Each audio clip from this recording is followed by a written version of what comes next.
Hello everybody. I am Jmulls of Jmulls Gaming, and you may not know this, but I am a massive fan of Xenoblade Chronicles. It is arguably my favorite gaming franchise of all time, and I've talked about it quite extensively on this channel in the past. But I think now is the time to go through Xenoblade piece by piece, breaking it down to its base components and analyzing it, laying all of our proverbial cards on the table to truly understand what makes Xenoblade Chronicles so special, and to try and highlight just how big and lustrous of a gem that Nintendo has in their possession with this IP. In this series, the Saga of Xenoblade, we will go through each Xenoblade entry, including its DLCs, breaking it down, critiquing it, and analyzing Xenoblade to understand just what makes this franchise so special and why I love it so much. And to begin our venture, there is no better place than the first entry, Xenoblade Chronicles, specifically Xenoblade Chronicles 1 Definitive Edition. For each of the mainline entries, we will do a video breaking down the setting, the gameplay, the characters and story, the lasting legacy, and potentially even the music, as well as a few, maybe scattered one-off episodes as well. So let's get into it. What makes Xenoblade Chronicles 1 so special? And let's begin with, honestly, the most iconic part of Xenoblade 1 for me. That is the setting. The Bionis and the Mechonis. Arguably, the most interesting aspect of Xenoblade is always the setting upon which these games take place, and Xenoblade 1, that sentiment rings especially true. Organic life versus mechanical and artificial life. These two giant behemoth titans that stand in a world all of their own. And at the end of the day, the Bionis and the Mechonis symbolizes a familiar sentiment when it comes to war mentality. Us versus them. So let's get into it. I think we need to start off with just absolutely how beautiful this game is to look at. The visuals in every zone are striking, and personally I'm a big fan of how these zones change from day to night. They feel as if they are part of the Bionis, as if they belong in these respective places, whether it's Aerith Sea at the top of the world, Magna Forest underneath Aerith Sea, Valak Mountain being on the arm, etc, etc. This game is just beautiful to look at from top to bottom, and the way they weave the zone design into the locations in the Bionis makes it both memorable, iconic, and striking. And throughout the journey that is Xenoblade 1, you feel as if you are climbing the Bionis and even the Mechonis, and when you get knocked down to the world below, to the Mechonis arm, you feel as if you're at the very bottom, looking up at all the progress that had just been lost to you. By the way, needless to say, there will be spoilers. Because to me, the Bionis at the end of the day represents the ultimate journey. Going outside what is known to explore the dangerous unknown. Even if in the grand scheme of it all, it's only one titan in a giant sea. But let's circle back to the us versus them mentality for a bit here. The set piece for Xenoblade 1 takes place on the Bionis and the Mechonis. However, the people that inhabit these worlds, or these titans, know nothing but war. And war started by a madman's selfish ambition, and held up by people who only know war. The living versus the Mechons. Zanza, who represents the whole Bionis, whereas the foot soldiers and regular people are just small pawns that give their all for a greater being that benefits from their death and sacrifice. The rest of the world is unexplored and nothing but an empty, seemingly shallow, at least going off of the Bionis and Mechonis literally just standing there on two legs, ocean. I always just wondered what was out there in the rest of the world. Was it just an ocean that had the depth of a puddle? Or was there something else out there? And I think that mystery, that ambiguity, is a large part of the point of the world of Xenoblade 1. Since the entire play world of Xenoblade 1 rests solely on the Bionis and the Mechonis, we know only of that part, and in essence, because of that, we know only of the war effort between the Bionis and the Mechonis. And while that war may evolve over the course of the game, it is still the war at the end of it all. Because the only thing that matters for all the characters in this game is that single war effort. The enemy may change, but the war stays the same. And this theme permeates through the character arcs as well, namely with Shulk and Egil, who both suffered because of a madman's selfish war causing untold thousands to suffer, and who both wanted revenge on the wrong target they had been led to believe believe was the real enemy, when the actual enemy is the system in place that perpetuated this needless war and conflict. Even when the Bionis and the Mechonis were quote-unquote lifeless corpses, to quote the intro, the people, the small pawns that lived on these corpses, fought on without cessation. Even when the people who started this conflict are gone and forgotten, or are seemingly out of the picture, the effects can live on, because these cycles of violence and revenge obey the laws of inertia. A moving object wants to keep moving. A snowball rolling down the mountain, or a wheel that keeps turning without end or sympathy. Just like Zanza's eventual goal of rebirth, the cycle wouldn't stop. It would simply loop back to the beginning. And this one may be a bit more on the nose, if you will, but the initial battle takes place on the Mechonis' sword, i.e. a weapon used in war. And sure, that one's a bit more shallow, but Xenoblade loves its deepest symbolism,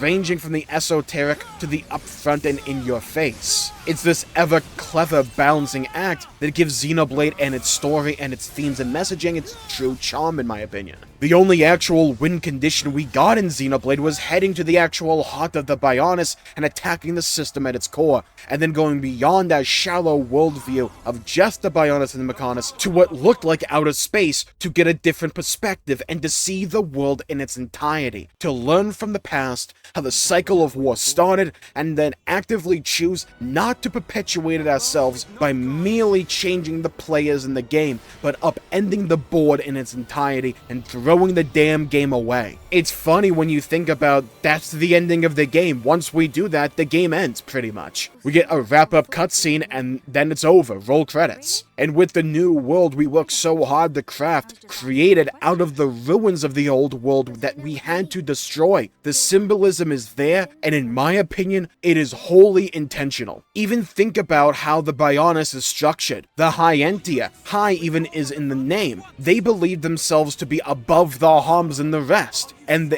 where did they live? At the very top, in Alchemoth, suspended above Aerith Sea, which is at the top of the Bionis. In the upper echelons of Bionis society, but at the end of the day, they may have thought themselves above the rest, but they were still pawns, mere game pieces to be used and tossed aside by the true player of the game. All the same, nothing different, just stripped of their sense of self and independence, to be thrown at whoever Zanza views the enemy to be. You may be a rook or a bishop, heck even the king or queen, but while you may be valued more than a pawn by your peers, to the player, you are just another piece to be positioned and sacrificed for ultimate victory. You are no different. Just separated groups of people positioned to sow disagreement with one another to cause infighting and bickering so that no one takes a step back to realize the reality of their bleak situation, their totality, their world. And while Xenoblade 1 may be an absolute beautiful game, this is the bleak world upon which the stage is set. And there's also a few other juicy tidbits to Xenoblade 1's world design that I think are particularly interesting, like how quickly we actually ascend the Mechonis. Yeah, for the Bionis, we went zone to zone, carefully learning about each location, meeting new characters along the way. They all felt different to one another because they were organic. They had their own ecosystems, their own biomes, their own weather and climates, their own aesthetics and visuals. But when you got to the Mechonis, it felt very industrial, didn't it? Almost as if you are on a conveyor belt, moving from the bottom all the way to the top, and they even use conveyor belts for transportation every now and then. Or you rocketed yourself on steam platforms every now and then to leap great distances to scale to the height of the Mechonis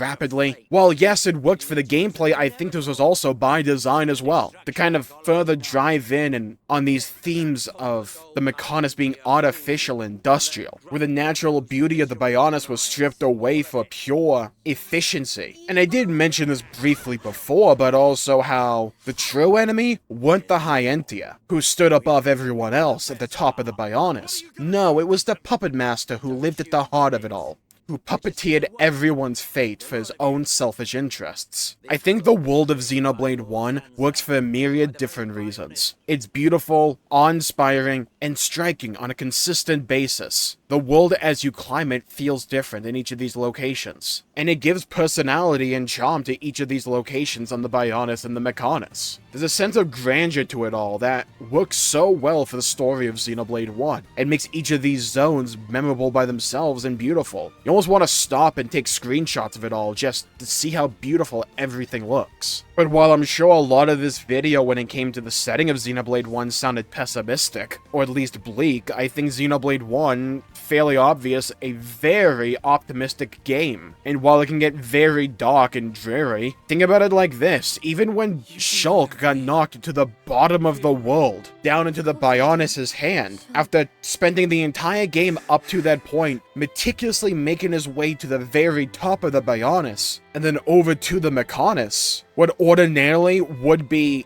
rock bottom for a lot of other people, it was essentially a turning point for him. And we'll cover this way more when we get to the actual characters and we talk about Shulk a lot more extensively there, but it's funny how at rock bottom, Shulk reunited with Fiora. And this is the turning point for him, where he moved away from just sheer vengeance and this singular drive to perpetuate the war with the Mechonis, and to wipe out all the Mechons, because he was reunited with Fiora, who at this point, well, had been a faced Mechon. His entire world got upended, and while he may be at rock bottom when you look at the map, to him, and when you look at Xenoblade 1 in the whole, it's more of a turning point than anything. A new beginning, not this idea that it should be pessimistic, but instead it's optimistic. And sure, the ending of the game having, like, the ruined fragments of the Bionis and the Mechonis strewn about the world makes sense to serve as like a finality or conclusion to Xenoblade 1 to showcase that we did it, but when you think about it a little bit more, there's a bit of a deeper message there, that people on the whole can now finally move on from this endless cycle that they finally broke out of, but instead of completely disregarding all of it and forgetting it ever happened, they used the ruins from that conflict and from that previous state of the world to form a new future, carve a new tomorrow, and the way that Shulk put it, a world without gods, where people on the whole are no longer bound by whatever fate is dictated to them by a madman puppeteering it all. They can choose for themselves. The past still happened, and you can't forget that it did, but you can move on from it and use what you learned there to make a better tomorrow. Look, you can go on and on and on and on and on about how beautiful the world of Xenoblade 1 is and how iconic of a location that the Mechonis and the Bionis are on the whole, but to me, those are the most important aspects and the reasons that I like Xenoblade 1 so much. The world is so striking and memorable, and I think it's largely because of this, because the more you think about it, the more you peel back those layers, the more beautiful the message, and it just works. Like, it just does. So with that, I think that'll wrap up our first episode for this new version of the Saga of Xenoblade. Next time, we'll cover a different element of Xenoblade 1. And get ready, because it's going to be a big one, because we're going to talk about the characters. So thank you all for tuning in. My pleasure for making the video. If you enjoyed it, please leave a like and subscribe. It'd really help the channel out and help support future content, and I greatly appreciate it. Stay safe, have a great day, and I'll see you all next time. Bye-bye, everybody. Until we meet again.